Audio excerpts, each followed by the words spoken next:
have reached Ahmdabad.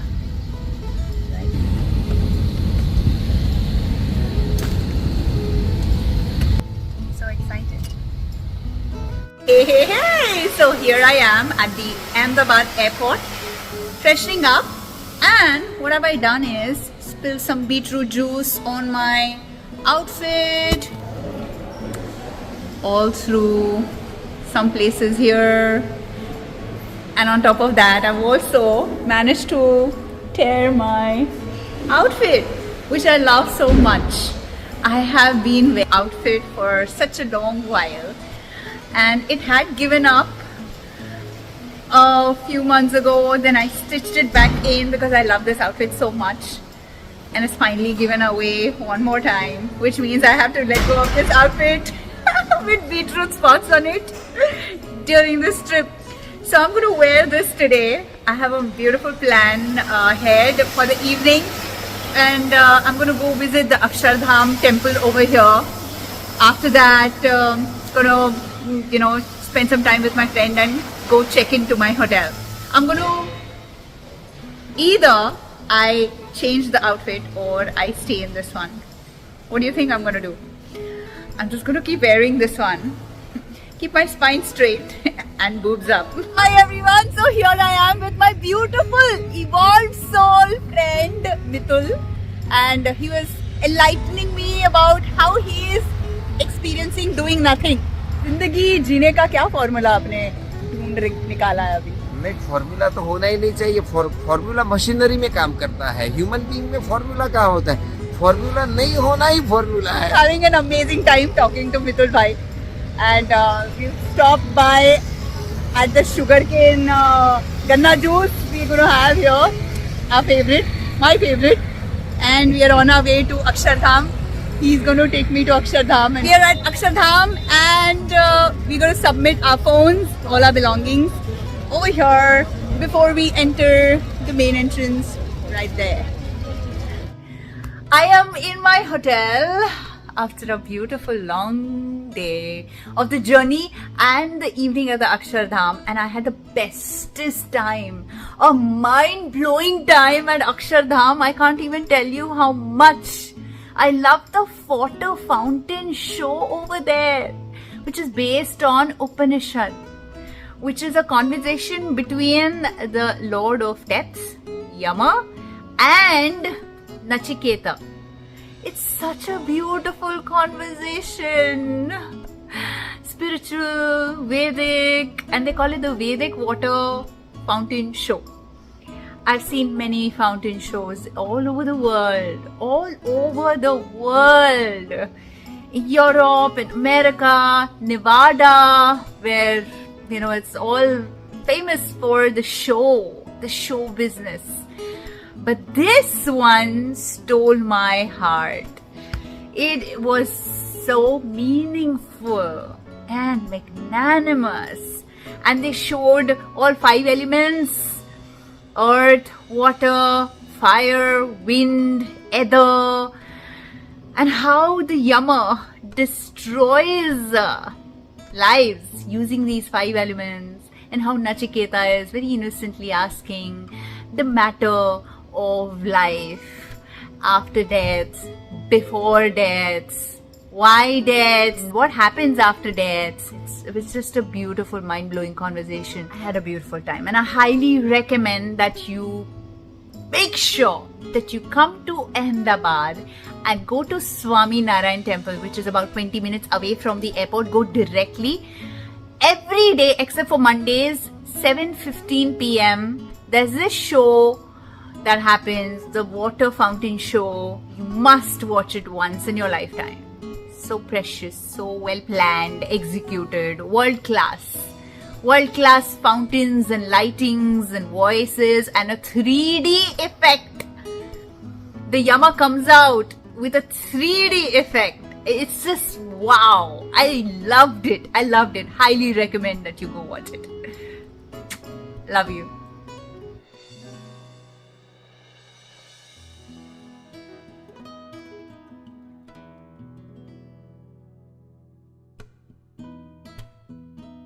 And we are here. That's Zaid. the beautiful architect in Ahmedabad who's helping us ideate, and he's setting up the meeting with Yatin uncle, who we are meeting in a few minutes.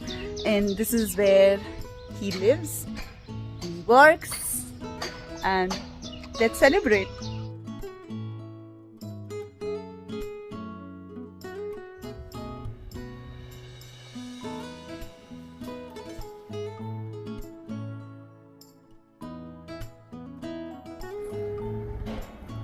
The school has to be a learning environment, and learning or education has multiple levels.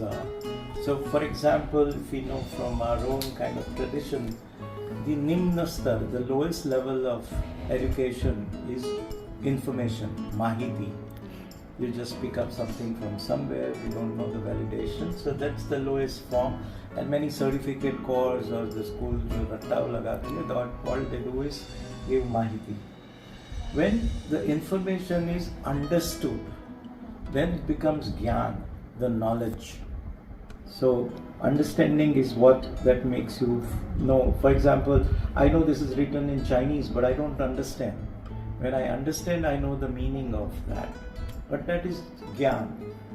When gyan is overlaid with the ability to discern between appropriate and inappropriate, then it becomes wisdom.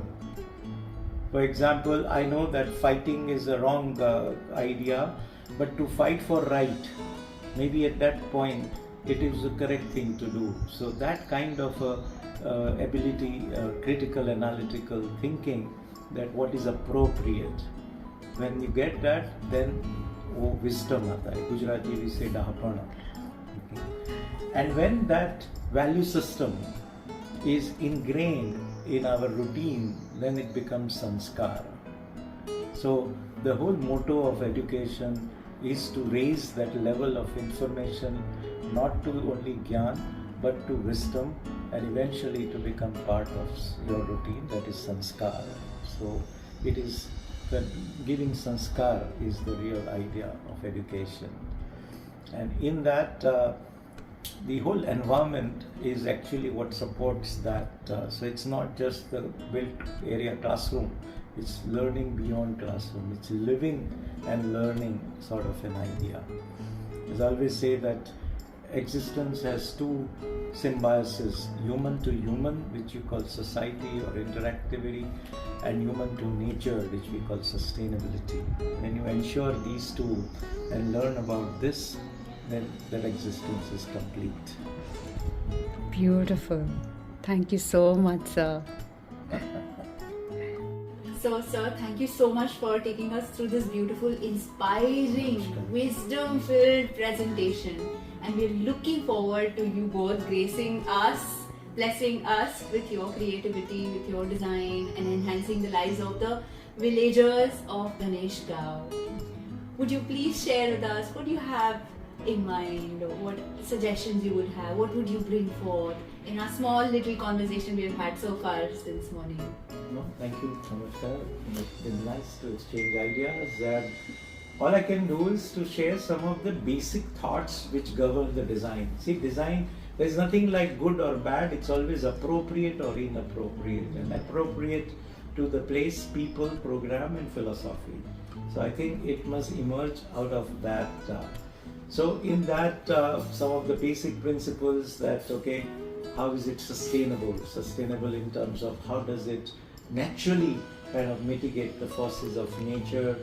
So maximum use and application and introduction of 5 natural elements. How can we create spaces around land, water, vegetation, people and activity, wind, as well as the kind of space that is there.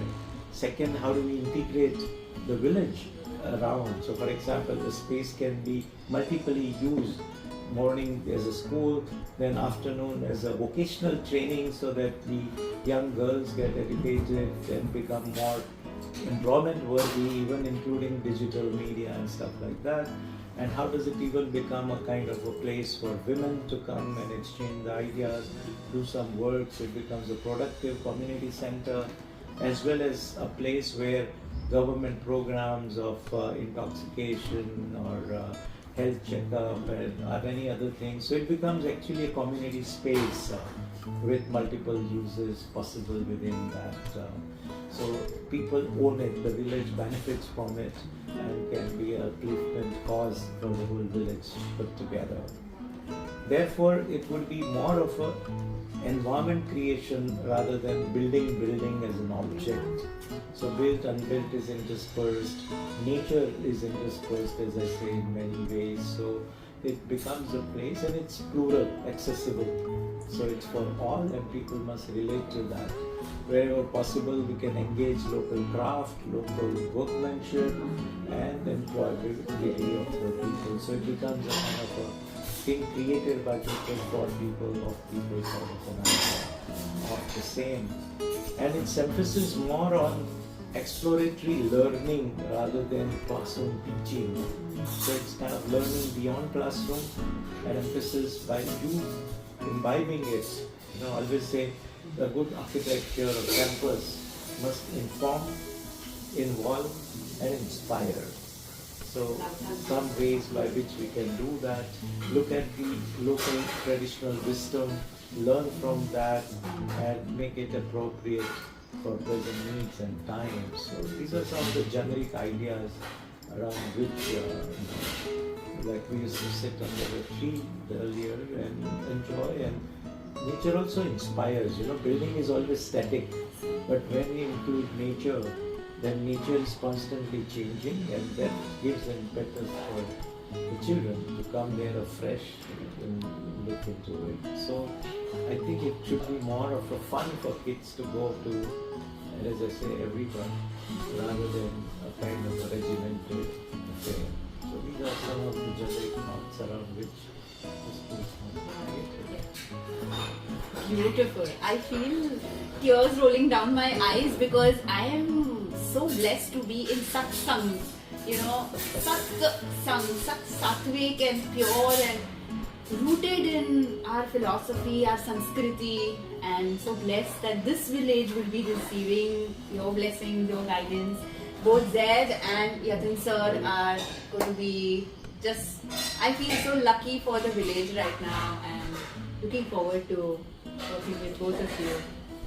Thank you so much. Thank you.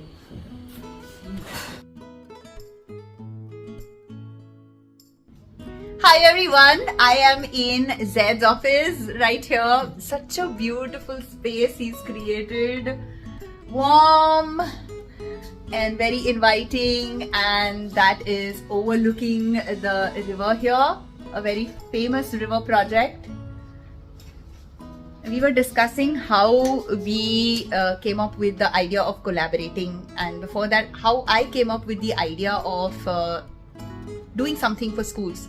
And it stemmed from my personal education, where I felt the lack of honing out or skilling out my gifts and developing on them, instead of judging me on what I can learn by rote and spit it out in exams.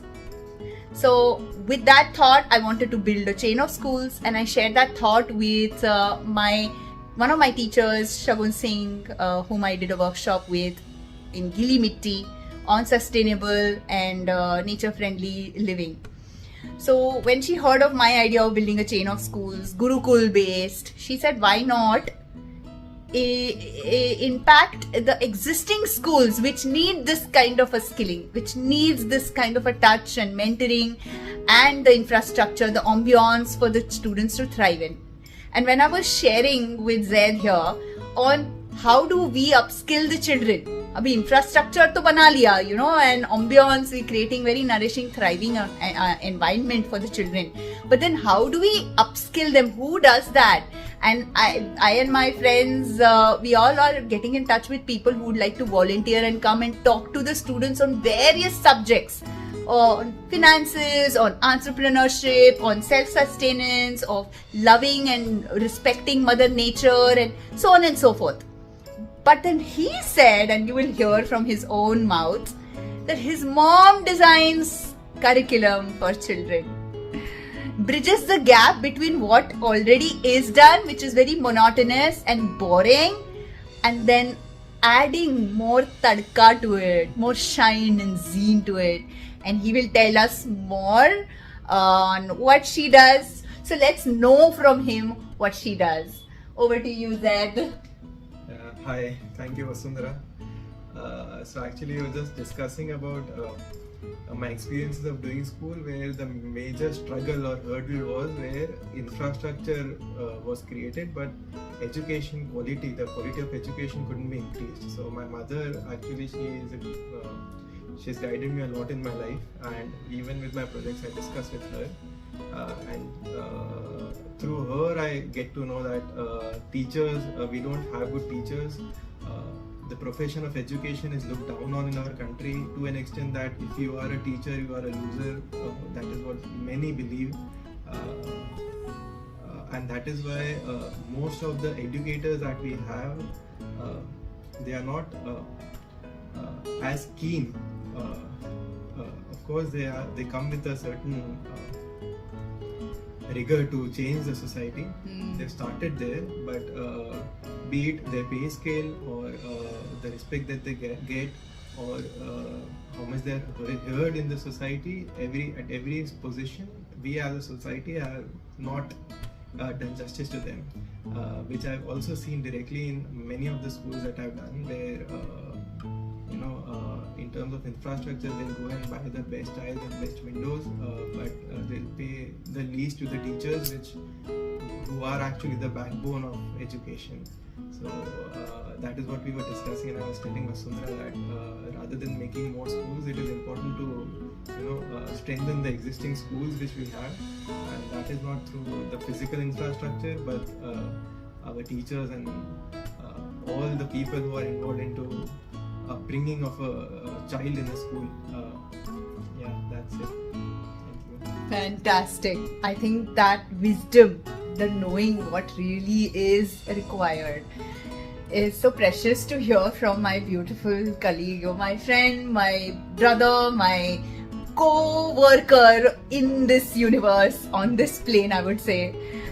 And now I am at the CEPT, which is a architectural college, and it's beautiful inside, outside, innovatively designed. And I'm at this very interesting board where I'll flip and show you around, with a very interestingly put out for architects to answer: are you a dreamer or a doer? Architects should have the capacity to envision dreams and ensure their deliverance. So interesting. Pick a dot and place yourself along the axis. Remember, there are no absolutes. Let's pick a dot. And am I a dreamer or a doer? I think I'm in the middle. I dream and put my dreams into doing. And then what are the key attributes required for an architect in India today? Courage, perseverance, compassion, awareness. Choose one or more color threads and tell us which value aligns with you. So they've kept these threads here. Yeah. For me, in an architectural space,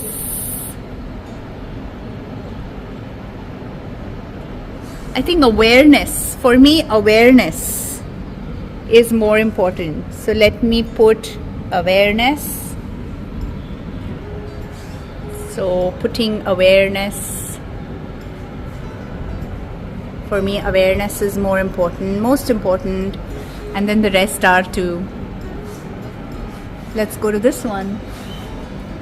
What do you think is more important to ensure the sanctity of the design vision? Client satisfaction or client understanding? Oh boy. Both. More important. What is more important? Client satisfaction. है ना Zaid?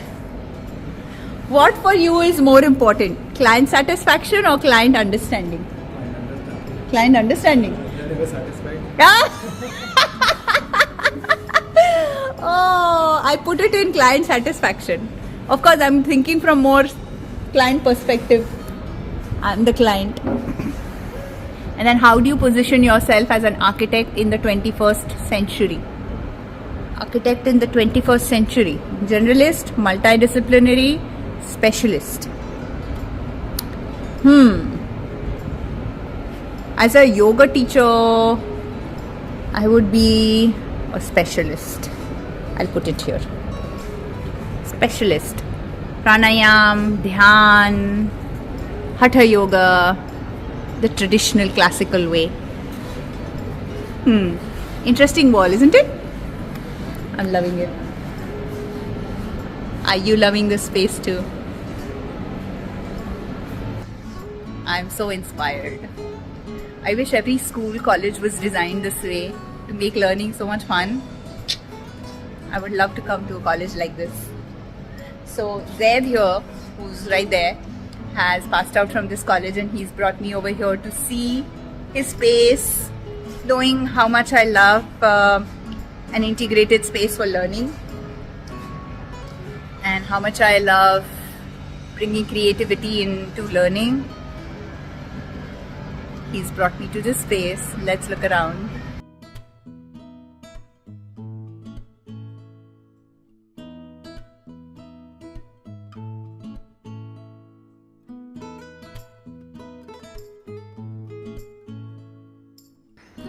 Now we explored the main architectural building where most students come, work, explore, ideate and design their amazing work. Let's go in. Great spaces, though as per Zaid, as he informs me that they've added more structures to what was a forest before and made more buildings, added more students, so it's getting a little bit commercialized, but still it has that charm. Now in my childhood I wanted to be an architect myself, but because I did not score well in my 12th grade, I didn't make it. But here I am, creating designs through the best in the world, creating structures and visiting the best places in the world, admiring the already created or the in-process creations, and learning and growing and contributing in my own little way. These are tiny art studios that are given out to artists, upcoming ones, where they can come, work, do their research, create, and then also showcase their art on the campus in one of the art galleries there. So look at the tiny studios, just enough for a budding upcoming artist to come and work diligently. This is how it looks from the inside. That's Balkrishna Doshi, a very, very famous architect, very, very well known, and I didn't know of him. That's Vincent van Gogh's painting up there. So this is how the studio is from inside.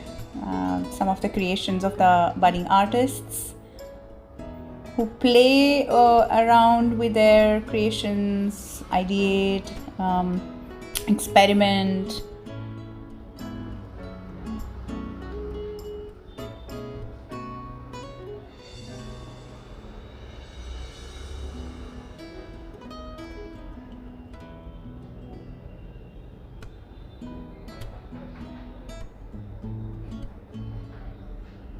Some more structures by the architect students here. Some work in progress, some finished products. These are all blueprints and models of what they want to create.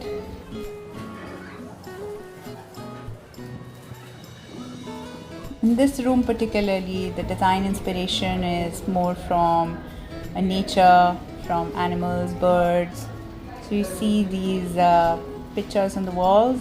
They're reference pictures, and then they make models, and a guide, a teacher comes and critiques them, gives them feedback on whether they are thinking on the right lines or not. So creating waves, no straight lines, imagining stuff, And in researching on how a bird flies, this particular model was inspired by a tail of a crocodile. When I saw it, I thought it was more of a dinosaur's backbone, a spine. And some more structures here. These are inspired from existing structures. Models of which pictures they paste on their clipboard and then make detailed analysis and create 3D models for their understanding. The section was very interesting because some of them had temples as their inspiration, some forts. तो बड़ा बना दिया ये तो. Very interesting stuff. The detailing is very inspiring, and this is all in cement cast. So tiny models made in cement. ये temple लग रहा है.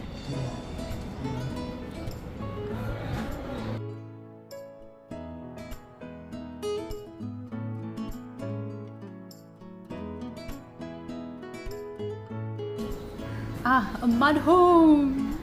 Mud takes my heart away. Look at this. All the drawings for inspiration. Playing with different arches.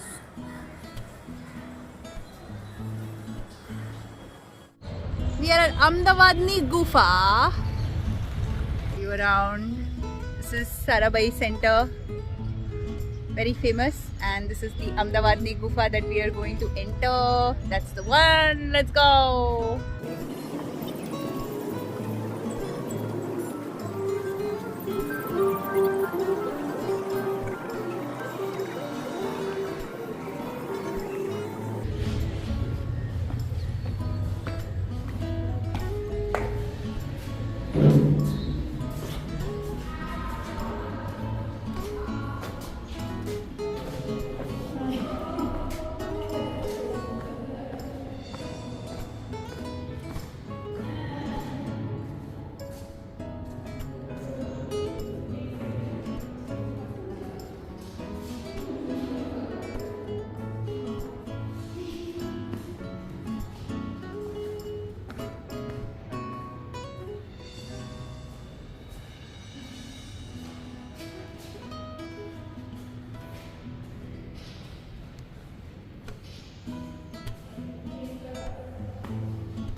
Leaving Ahmedabad today with such sweet memories and a very fruitful time spent here exploring the possibilities with Yatin sir, with Zaid, and seeing the beautiful, magnanimous water show, the architecture in the city. I am mind blown and super impressed by the city. A must visit to see the gems that have been created by so many artists who've touched this beautiful earth in Ahmedabad. And if you have loved our energy, our thought process that is being put into making this school in Ganeshgaon village, please donate whatever it is that you can, that you wish to, and bring this dream into fruition. No matter what the amount, every rupee, every penny, every dollar is appreciated. And I will look forward to share sharing all our steps that we are taking towards this project, our journey, and see and share how that is coming to fruition with joy, with gratitude, with divine blessings. See you. Bye-bye. And I'm at the Ahmdabad Airport Lounge with all the choicest cooked breakfast options, cereals to choose from. But here I am eating my apple.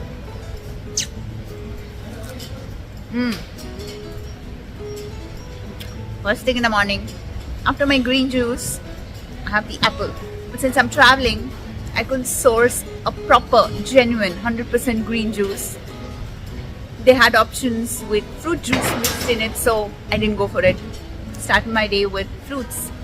They had only apples, so here I am, eating apples and celebrating life. Keeping myself fit so that I can serve and I can live my life in an extraordinary manner. Love you.